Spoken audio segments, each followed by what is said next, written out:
ఒకడు గర్జన ఒకడు ఉప్పిన వెరసి ప్రణయాలే సైగ ఒకడు సైన్యం ఒకడు కలిసి కదిలితే అభివృద్ధి కదలాలి.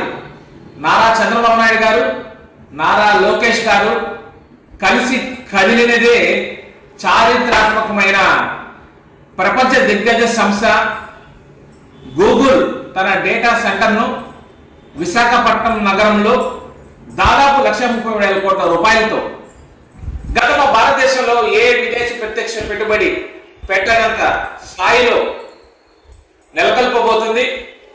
తద్వారా దాదాపు 2 లక్షల ఉద్యోగ అవకాశాలు మన రాష్ట్ర యువత పొందబోతున్నారు.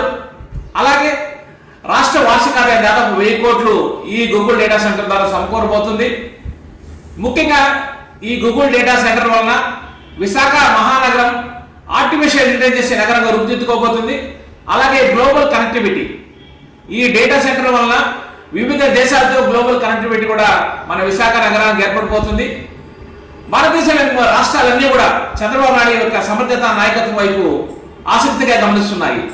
ముఖ్యంగా మహా టెక్ దిగ్గజ సంస్థలను మన రాష్ట్రాన్ని తీసుకురావడంలో టీసీఎస్, యాక్సెంచర్, కాగ్నిజెంట్, సిఫీ లాంటి అనేకమైన సంస్థలను దాదాపు 6 లక్షల కోట్ల పెట్టుబడితో మన రాష్ట్ర ముఖ చిత్రాన్ని మార్చగల అభివృద్ధి దిశగా దూసుకు వెళ్తున్న నారా చంద్రబాబు నాయుడు గారి ఆలోచనలు, పరిపాలన సామర్థ్యం, ముఖ్యంగా గతంలో హైదరాబాద్ మైక్రోసాఫ్ట్ తీసుకురావడం వల్ల రాష్ట్రాన్ని రూపురేఖలు మార్చారు. నేడు ఈ నవేంద్రప్రదేశ్ కు ఈ గూగుల్ డేటా సెంటర్ వలన కూడా రాష్ట్రం సర్వతోముఖాభివృద్ధి చెందుతుందని, ఇటువంటి సమర్థత గల నాయకత్వం మన రాష్ట్రానికి దక్కడం మన ఆంధ్రప్రదేశ్ ప్రజలందరూ కూడా ఎంతో గర్వించదగ్గ విషయం.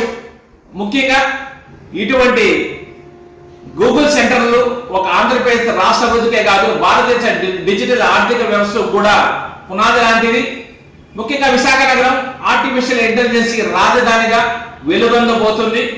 ఇటువంటి సంస్థలను మన రాష్ట్రానికి తీసుకొచ్చి మన రాష్ట్ర యువత ప్రపంచ స్థాయి ప్రమాణాలతో ప్రపంచంలోనే శాసించే స్థాయికి తీసుకువెళ్ళబోతున్న మన నారా చంద్రబాబు నాయుడు గారికి, మన ఐటీ శాఖ మంత్రి నారా లోకేష్ బాబు గారికి